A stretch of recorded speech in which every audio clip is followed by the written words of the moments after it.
Bismillahirrahmanirrahim. Alhamdulillah. Alhamdulillahilladzi samma nafsahu bil quddus. Taqaddasa amma yazunnuhu al-yahudu wan nasara wal majus. Ashhadu an la ilaha illallah wahdahu la syarika lahu rabbul malaikati wan namus. Wa ashhadu anna sayyidana Muhammadan abduhu wa rasuluhu azkan nufus. Allahumma salli wa sallim wa barik ala sayyidina Muhammadin syamsis sumus wa ala alihi wa sahbihi wa zurriyatihi wa atba'ihi ila yaumin zallat fihi ar-riqabu war-ru'us. Amma ba'du. Al-mukarramun wal muhtaramun, ma'asyiral habaib wal ulama, muhibbin, hadirin hadirat rahimakumullah. Puji syukur selalu kita haturkan kehadirat Allah Subhanahu wa ta'ala, yang mana dengan limpahan taufik dan hidayah serta inayahnya kepada kita, sehingga kita bisa kembali berkumpul bertemu di Masjid Bustanul Muhibbin yang penuh berkah dan rahmat ini. Salawat dan salam atas junjungan kita Nabi besar Muhammad sallallahu alaihi wasallam dan seluruh keluarga, para sahabat dan zuriat serta pengikut beliau sampai hari kiamat nanti. Para muhibbin rahimakumullah, al-khamis min asma'il husna al-quddus. Yang kelima dari asma'ul husna adalah al-quddus. Dzukira fil Quran fi suratil Hasyr, disebutkan itu al-quddus di dalam Al-Qur'anil Karim, di dalam surat Al-Hasyr. A'udzu billahi minasyaitonir rajim. Wallahu alladzi la ilaha illa huwal malikul quddus. Wa fi suratil Jumu'ah, dan di Quran disebutkan pula dalam surah Jumat, yusabbihu lillahi ma fis samawati wa ma fil ard al-malikil quddus. Jadi ada dua kali disebut dalam Al-Quran nama Allah Al-Quddus ini. Dan Rasulullah sallallahu alaihi wasallam apabila selesai sembahyang witir, menurut hadis yang sahih, beliau membaca Subhanal Malikil Quddus 3 kali. Subhanal Malikil Quddus, Subhanal Malikil Quddus. Dan di dalam hadis yang sahih pula, Rasulullah SAW di dalam rukuk sembahyang itu kadang-kadang membaca Subuhun Quddus Rabbul Malaikati Warruh. Nah, para muhibbin rahimakumullah, Al-Quddus huwa alladhi taqaddasat zatuhu wa sifatuhu wa af'aluhu an kulli ma la yaliku bijalalihi wa kamalihi wa jamalihi. Kudus itu adalah yang suci zatnya dan sifatnya dan perbuatan-perbuatannya dari tiap-tiap yang tidak layak dengan kebesarannya, kesempurnaannya, dan keelokannya. Nah, itu artinya Al-Quddus. Al-Quddus adalah yang maha suci zatnya, sifatnya, perbuatannya dari segala yang tidak patut dengan kebesaran, kesempurnaan, dan keelokannya. Nah, itulah terjemah Al-Quddus. Seringkali kita singkat dengan sebutan Maha Suci. Al-Quddus biasa diartikan dengan Maha Suci.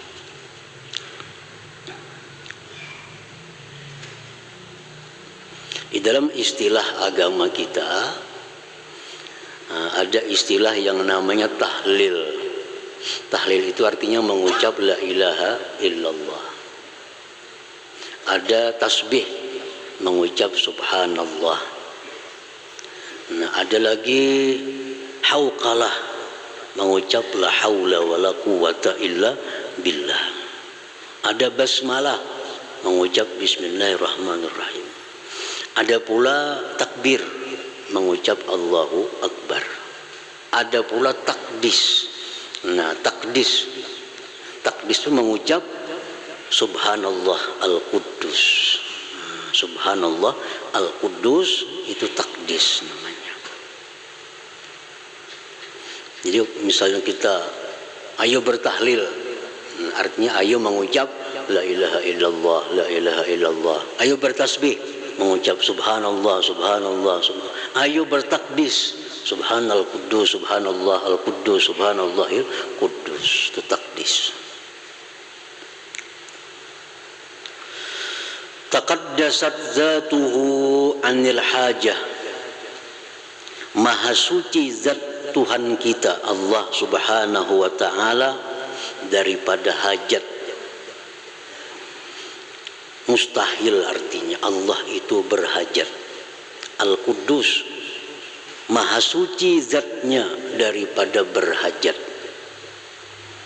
Bahkan selainnya yang berhajat kepadanya. Allah menyuruh kita taat bukan karena Allah perlu berhajat dengan taat kita. Allah menyuruh kita sembahyang 5 waktu sehari, bukan Allah berhajat kepada sembahyang kita itu. Jadi jangan kita kada sembahyang kita anggap Allah itu rugi. Allah kada perlu sembahyang kita. Taqaddasat zatuhu anil hajat. Maha suci zat Allah daripada berhajat. Kita taat, kita maksiat, itu kada ada sangkut paut dengan keesaan, kebesaran Allah. Nah, jadi kembalinya itu hajat apa taat itu kepada yang melakukannya, bukan kepada Allah Subhanahu wa ta'ala. Dalam hadis qudsi Allah berfirman, ya ibadi law anna awwalakum wa akhirakum wa insakum wa jinnakum kanu ala abjari qalbi rajulin wahid minkum ma naqasa dzalik min mulki syai'a. Ya ibadi law anna awwalakum wa akhirakum wa insakum wa jinnakum kanu ala atqa qalbi rajulin wahid minkum ma zada dzalika fi mulki syai'a.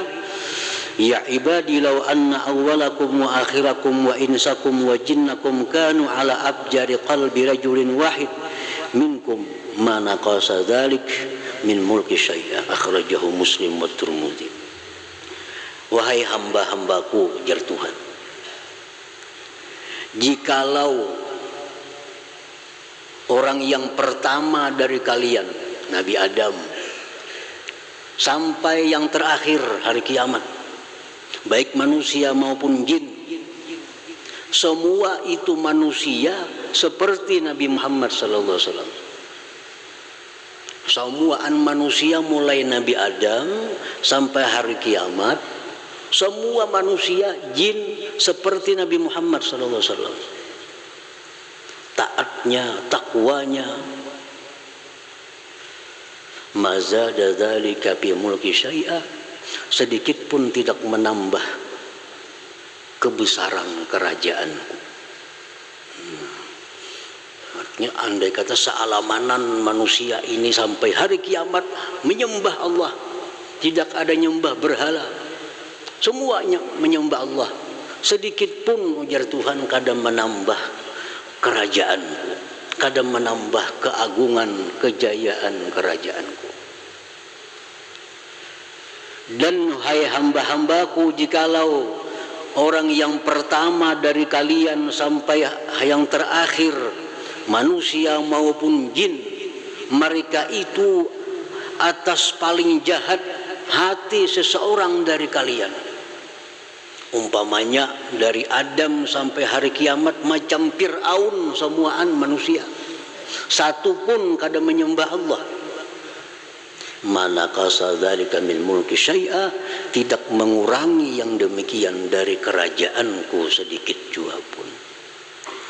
Nah, ini artinya bahwa Allah itu tidak perlu sedikit pun kepada taat kita, sedikit pun kada perlu. Dan Allah pun tidak merasa lemah, tidak merasa terhina kalau kita maksiat kepada Allah. Nah, itu Al-Quddus, taqaddasat zatuhu anil hajat, maha suci zatnya itu daripada berhajat. Wa anil mujid, maha suci zat Allah dari yang mengadakan, berarti baharu maha suci daripada yang menciptakan. Wa anil imkan, maha suci zat Allah daripada mungkin. Mungkin itu bisa ada, bisa kadada. Macam kita ini mungkin bisa diadakan Allah, bisa tidak diadakan Allah. Nah, zat Allah itu maha suci dari imkan, dari mungkin. Zat Allah itu wajibul wujud, wajib ada. Tidak ada kemungkinan tidak ada. Wa anis syibhi, maha suci zat Allah daripada serupa, baik menyerupai atau diserupai. Zat Allah itu kada ada mirip dengan siapa juga pun. Wa anit tarkib, zat Allah itu maha suci daripada bersusun. Macam kita bersusun, ada tulang, ada daging, ada urat, bersusun jadilah zat kita. Nah, kalau Allah maha suci daripada yang demikian itu. Wa anil makan, maha suci Tuhan daripada tempat. Maha suci Tuhan daripada tempat. Di mana Tuhan? Tuhan kada bertempat. Kayak apa kada bertempat? Tuhan itu sudah ada sebelum adanya tempat. Tempat itu ciptaan oleh Allah. Nah, Allah itu sudah ada sebelum adanya tempat itu. Allah sudah ada sebelum adanya langit. Allah sudah ada sebelum adanya bumi. Allah sudah ada sebelum adanya aras. Allah sudah ada sebelum adanya kursi. Dan keadaan Tuhan sekarang sama keadaan Tuhan seperti dahulu. Nah, jadi maha suci zat Allah daripada bertempat.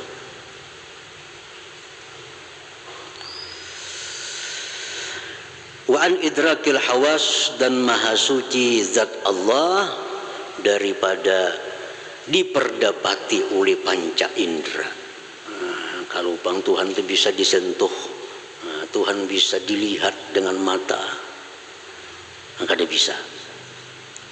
Nah, itu artinya Al-Quddus fi zatihi, maha suci Allah pada zatnya daripada hal-hal yang demikian tadi. Nah, para muhibbin rahimakumullah, taqaddasat sifatuhu minal jahli wa anil ajzi wa anil ittirar wa anit tagayyur wa minas sahwi wal ghaflah. Maha suci zatnya sudah tadi. Kemudian maha suci sifatnya Allah daripada jahil. Bagi Allah tuh kada ada istilah kada tahu. Nah, ini ya Al-Quddus.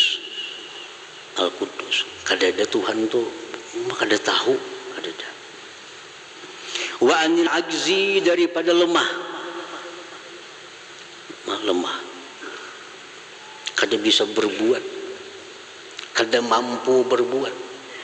Nah, maha suci Tuhan dari itu. Wa anil ittirar, dan maha suci sifat Tuhan itu daripada terpaksa. Kada kawa dipaksa Tuhan. Kayak apapun kita berdoa, bertandik, kada kawa dipaksa-paksa. Karena kau dipaksa. Wa anit tagayyur, maha suci sifat Tuhan daripada berubah. Kalau manusia berubah, mata dulunya tajam, sudah tuha jadi kabur. Penglihatan Allah kada bisa kabur. Maha suci Tuhan dari itu. Dan daripada lupa dan lengah.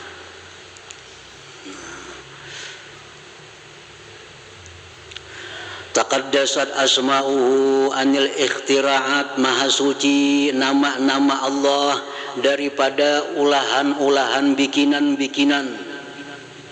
Lianna asma'ahu tauqifiyah, karena nama-nama Allah itu tauqifiyah, datang hanya dari Allah dan Rasul. Jadi kita kada bisa, kada boleh memberi nama kepada Allah sesuatu yang tidak di luar daripada nama-nama Allah itu. Kada bisa. Walaupun bagus artinya, walaupun indah, tapi kada termasuk dalam Asmaul Husna, kada bisa ditambah. Allah maha suci namanya daripada bikinan-bikinan manusia, bikinan-bikinan makhluk. Fala yusamma bil khair, Allah tidak bisa dinamai dengan khair. Baik, khair itu baik. Tapi khair tidak ada dalam Asmaul Husna. Nah, tidak boleh kita menyeru ya khair, kada bisa. Wasani, sani itu artinya sani mulia. Bagus artinya kan mulia. Tapi tidak ada dalam Asmaul Husna nama Allah As-Sani. Nah, tidak boleh kita menyeru Allah dengan nama yang bukan nama-nama yang datang dari Allah dan Rasulnya. Maha suci Tuhan daripada dibikin-bikin namanya. Wa taqaddasat af'aluhu, dan maha suci perbuatan-perbuatan Allah anil batil, daripada kebatilan, wa minal aghurat, daripada mengambil faidah, wa anil zulmi, daripada kezaliman, wal isaah, dan berbuat jahat. Maha suci perbuatan Allah daripada batil. Apa batil itu artinya? Sia-sia. Tidak ada satupun di alam dunia ini melainkan ciptaan Allah. Dan tidak ada satupun dari ciptaan Allah itu yang tidak ada makna, yang tidak ada hikmah di dalamnya. Maha suci Allah berbuat yang tidak ada makna. Allah menciptakan ular, ada rahasianya. Kenapa Allah ciptakan ular? Allah ciptakan nyamuk, kenapa Allah ciptakan nyamuk? Pasti ada rahasianya. Allah ciptakan hama wiring, pasti ada hikmahnya. Allah berfirman, wa may yu'tal hikmah faqad utiya khairan katsira. Siapa yang didatangkan, diberikan hikmah kepadanya, berarti orang ini diberikan kebaikan yang banyak. Kalau kita diberitahu oleh Allah, apa ini rahasianya Allah menciptakan nyamuk, diberitahu oleh Allah, nah kita dapat kebaikan yang banyak. Allah memberitahu kita apa rahasianya, dia ciptakan ular misalnya, cacak misalnya, diberitahu kita hikmahnya itu, sungguh kita diberi kebaikan yang banyak. Pokoknya apapun yang ada ini adalah perbuatan daripada Allah, dan perbuatan Allah itu maha suci daripada sia-sia, dari sia-sia. Wa minal aghurat, maha suci perbuatan Allah itu daripada mengambil faidah. Allah menciptakan ini, Allah hendak mengambil faidah, keuntungan dari itu. Maha suci Tuhan. Allah menciptakan malaikat, Allah mengambil keuntungan dari malaikat itu. Maha suci Allah. Allah menciptakan matahari, bintang, sedikit pun Allah tidak mencari keuntungan yang kembali kepada zatnya. Maha suci Allah. Nah, lain makhluk, lain kita. Kita bila maulah apa pasti mencari keuntungannya, pasti mencari manfaatnya. Nah. Wa anil zulmi wal isaah, dan maha suci Allah perbuatannya daripada kezaliman. Nah, maha suci Allah daripada berbuat zalim. Nah, itulah ringkasan daripada makna yang terkandung di dalam nama Allah yang kelima, yaitu Al-Quddus tadi, yang berhubungan dengan Allah subhanahu wa ta'ala. Al-Quddus huwallazi tahhara nufusal abidin min danasil mukhalafat wa tahhara qulubaz zahidin min hubbid dunya wa tahhara qulubal arifin mimma siwahu ta'ala. Al-Quddus pula adalah yang mensucikan hati para ahli ibadah daripada hal-hal yang bertentangan dengan dia. Al-Quddus inilah yang membuat orang itu menjadi bersih daripada dosa. Al-Quddus inilah yang membuat manusia itu bersih hatinya dari sifat-sifat yang tercela. Nah, itu Al-Quddus. Jadi ada makna Al-Quddus yang berhubungan dengan Allah. Ya tadi, maha suci zatnya ini, maha suci sifatnya, maha suci perbuatannya. Yang berhubungan dengan kita, Al-Quddus yang mensucikan anggota tubuh kita daripada maksiat, yang mensucikan hati manusia daripada sifat-sifat yang tercela. Nah, para muhibbin rahimakumullah. Nah, apabila sudah kita tahu makna Al-Quddus seperti tadi, kita wajib beriman, wajib percaya itu. Dan buah keimanan, buah kepercayaan kita kepada makna Al-Quddus tadi membuahkan dua keadaan pada diri kita. Artinya kalau sudah kita beriman lawan Al-Quddus, maknanya itu tadi, nah kita mesti menyikapinya dengan dua hal. Ini samaratul iman, buah iman. Pertama, ayyuqaddisa zatahu wa sifatihi wa af'alahu amma la yaliku bi jamalihi wa jalalihi wa kamalih. Pertama, kalau kita sudah beriman dengan Al-Quddus tadi, bahwa kita wajib mensucikan zatnya, sifatnya, perbuatannya dari yang tidak patut, dengan kebesarannya, kemuliaan dan keindahannya. Nah, zat Allah, kita sudah beriman zat Allah itu kada bertempat tadi. Nah, jangan dipadahkan lagi Tuhan itu di atas. Sudah tahu bahwa Al-Quddus artinya maha suci Tuhan daripada bertempat. Jangan dikatakan lagi Allah itu di atas. Kehendak di atas jadi. Nyaka kehendak Allah bang nyamannya. Bepahala kita menyebut kehendak Allah jadi, insya Allah jadi aja. Nah, bagusnya kadang kehendak di atas jar. Siapa di atas? Itu banyak di atas. Ini kalimat yang salah. Kadang jadi pahala, bahkan membahayakan akidah. Bila kehendak Allah jadi, kada usah bila kehendak yang di atas. Kada usah. Itu kalau sudah kita beriman kepada Al-Quddus, kada lagi kalimat di atas itu, karena Allah maha suci daripada tempat. Dan kita mensucikan sifat Allah daripada yang tidak patut dengannya.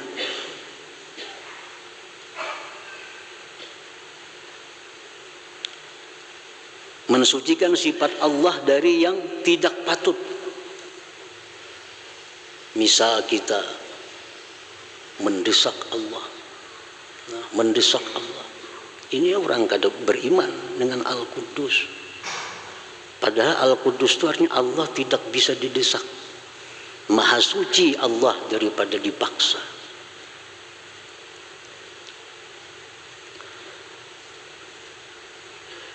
Dan lagi mensucikan perbuatan-perbuatan Allah daripada yang tidak patut. Seperti misalnya ma'iktirat kepada Allah. Kenapa Allah berbuat demikian kepadaku? Nah, itu orang yang belum beriman dengan Al-Quddus. Perbuatan Allah itu berputar hanya dua hal. Satu, anugerah. Dua, keadilan. Antara itu, kalau kada Allah berbuat kemurahan dengan kita, Allah berbuat keadilan. Antara dua. Allah masukkan orang ke surga karena kemurahannya. Allah masukkan orang ke neraka karena keadilannya. Allah berikan hidayah si fulan ini karena kemurahannya. Allah berikan ini sesat karena keadilannya. Dua. Bila ada kemurahan, keadilan. Tidak sedikit pun bahwa Allah Ta'ala itu perbuatannya itu zalim. Walaupun sekilas dianggap sakit perbuatan Allah, tapi seluruh yang diperbuat Allah itu walaupun sakit, walaupun pahit, tetapi bagi kita pasti ada hikmahnya. Jangan sampai karena kita ini banyak dapat musibah, segala macam musibah, padahal kita sembahyang, padahal kita puasa, padahal kita zakat, padahal kita beribadah, tapi banyak musibah datang. Jangan sampai kita beranggapan, oh kenapa Tuhan macam ini, kenapa orang sebelah nang kada sembahyang nyamannya hidup, aku nang sembahyang buha membaca surah Waqiah kenapa susah, banyak hutang, nang di sebelah mana berbuat riba segala macam kenapa makmur. Jangan sampai demikian. Allah Maha Suci daripada berbuat kezaliman. Allah tidak akan menurunkan penyakit kepada kita melainkan ada hikmah perbuatan Allah. Ada kebaikan yang dikehendaki oleh Allah Subhanahu wa taala kepada kita. Para muhibbin rahimakumullah. Seorang dokter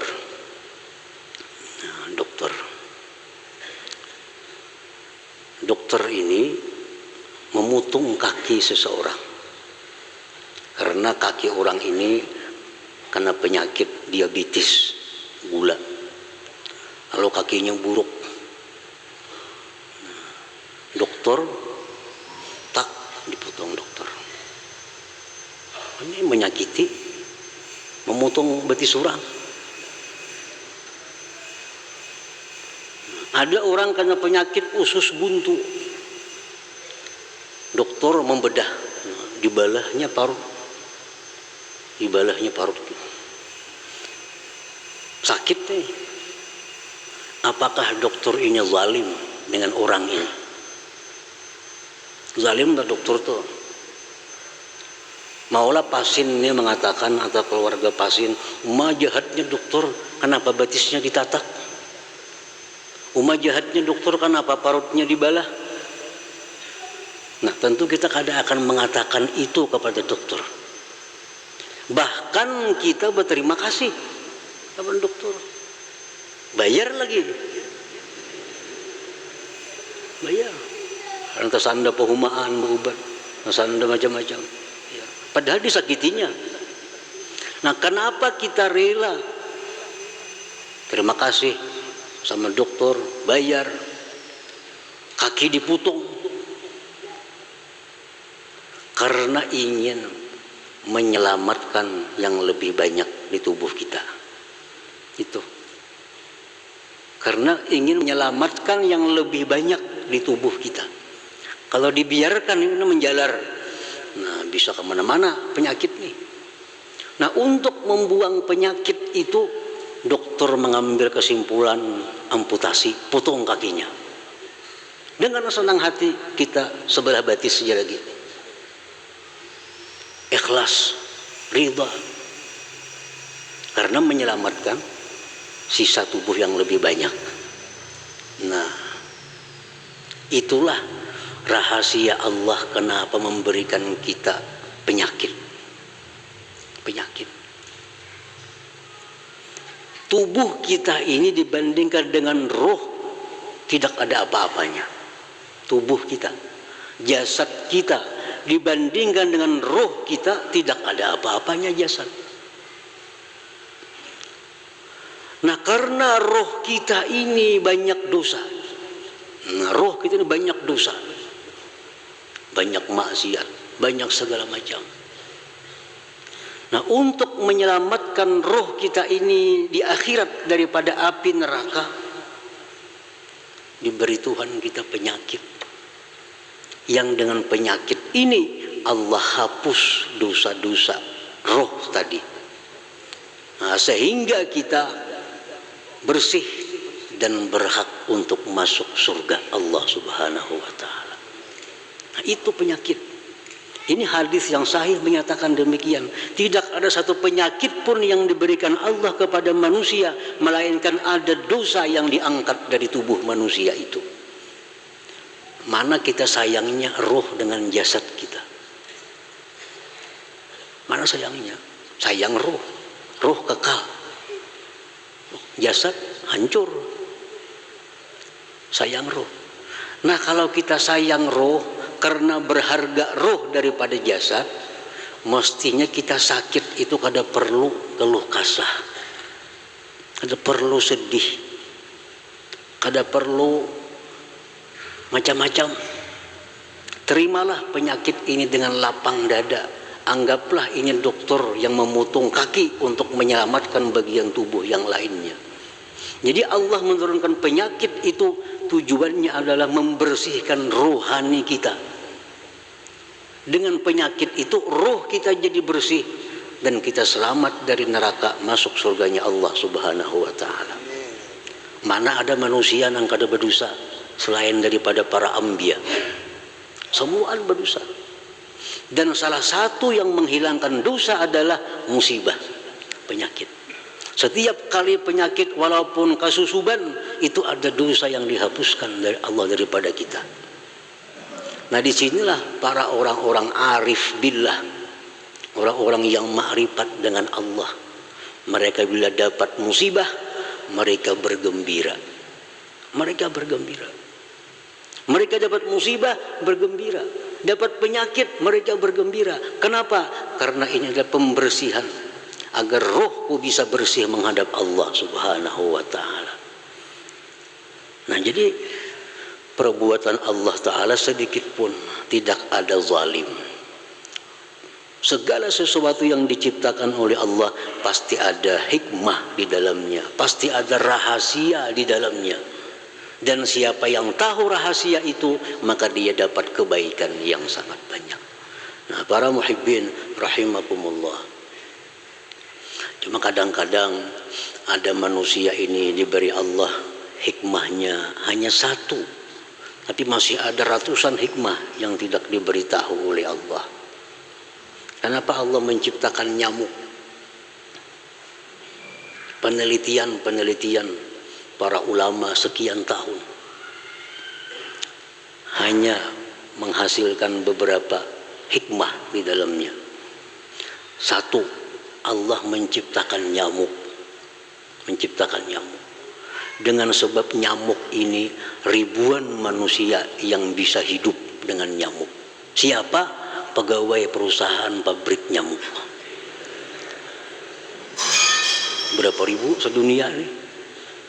Pegawai-pegawai, buruh-buruh, karyawan pabrik obat nyamuk itu. Yang bisa memberi makan anak bininya dengan gaji itu. Padahal diurusi cuma obat nyamuk. Dakanya kada ada nyamuk, adalah pabrik obat nyamuk kada ada. Nah, itu hanya satu hikmah. Kenapa Allah menciptakan nyamuk? Kenapa Allah menciptakan hama wiring? Sehingga orang berhuma, orang bertani habis. Nah, itu banyak hikmah yang didapat. Satu, agar orang yang bertani ini selalu berdoa kepada Allah, selalu berlindung kepada Allah, selalu minta tolong kepada Allah agar dijaga tanamannya oleh Allah, jangan sampai ada hama wiring. Lalu dengan berkat itu lalu kita bisa berdoa lawan Tuhan, bisa minta perlindungan agar perumahan ini jangan sampai diganggu oleh hama wiring. Nah, jakanya kada hama wiring kita kada berdua itu. Kada berdua itu. Pokoknya setiap makhluk apapun yang diciptakan Allah pasti ada hikmahnya. Habib Ali bin Muhammad Al-Habsyi sahibul Maulid mengatakan khalaqal khalqa li hikmah. Allah menciptakan makhluk itu pasti ada hikmah, pasti ada rahasia di dalamnya. Yang rahasia itu merupakan kebaikan yang kembali kebaikannya kepada manusia itu pula, bukan kepada Allah Subhanahu wa Ta'ala. Nah, itu artinya kita mensucikan zat Allah daripada yang tidak layak, mensucikan sifat Allah dari yang tidak layak, mensucikan perbuatan Allah dari yang tidak layak. Itu buah keimanan kita kepada Al-Quddus tadi. Nah, para muhibbin rahimakumullah, selanjutnya yang kedua adalah wa ayyuqaddisa jawarihahu anil ma'siyah wa dzalika bitaubah wa batinahu an sifatil mazmumah wa dzalika birriyadah wal mujahadah. Nah, orang yang beriman kepada Al-Quddus, satu, mensucikan Allah tadi. Yang kedua, dia mensucikan anggotanya daripada maksiat. Caranya bitaubah, dengan tobat. Dan mensucikan batinnya dari sifat-sifat tercela, sombong, angkuh, ria dan sebagainya, dengki, dendam. Caranya dengan melatih diri dan berjuang melawan hawa nafsu. Nah, itulah buah keimanan kita kepada nama Allah yang kelima ini, Al-Quddus. Nah, mudah-mudahan Allah Subhanahu wa Ta'ala memudahkan kita untuk mendapatkan buah keimanan kepada Al-Quddus ini. Amin ya rabbal alamin. Ya hadratin Nabi sallallahu alaihi wasallam. Al-Fatihah. Iyyaka na'budu wa iyyaka nasta'in. Shiratal mustaqim. Shiratal ladzina an'amta 'alaihim ghairil maghdubi 'alaihim. Bismillahirrahmanirrahim. Alhamdulillahi rabbil alamin wassalatu wassalamu ala asyrofil anbiya'i wal mursalin wa ala alihi washabihi ajmain. Allahumma inna nas'aluka al-'afiyah wa al-muwafaqata ad-da'imah fid din wad dunya wal akhirah. Allahumma shalli ala sayyidina Muhammadin salatan tunjina biha min jamil ahwal wal afat, taqdi lana biha min jamil hajat, wa min jami'is sayyi'at, wa tamanna biha ala darajat, wa tuballighuna biha sallallahu jumlah khairat fil hayati wa ba'da mamat. Allahumma inna nas'aluka khairan ma sa'alaka 'abduka nabiyyuka Muhammadin sallallahu alaihi wasallam wa wastajaka 'abduka nabiyyuka Muhammadin sallallahu alaihi wasallam wa anta al-musta'an wa lakal balagh wa la hawla wa la quwwata illa billahil 'aliyyil. Allahumma innal husnul khatimah wa bika su'ul khatimah. Rabbana taqabbal minna innaka antas samiul 'alim wa tub 'alaina innaka antat tawwabur rahim. Rabbana atina fid dunya hasanah wa fil akhirati hasanah wa qina adzabannar. Sallallahu ala sayyidina Muhammadin wa ala sahbihi wasallam walhamdulillahi rabbil alamin. Ya yarjuna minna syafa'atan sallu alaihi wa sallimu taslima. Allahumma salli wa sallim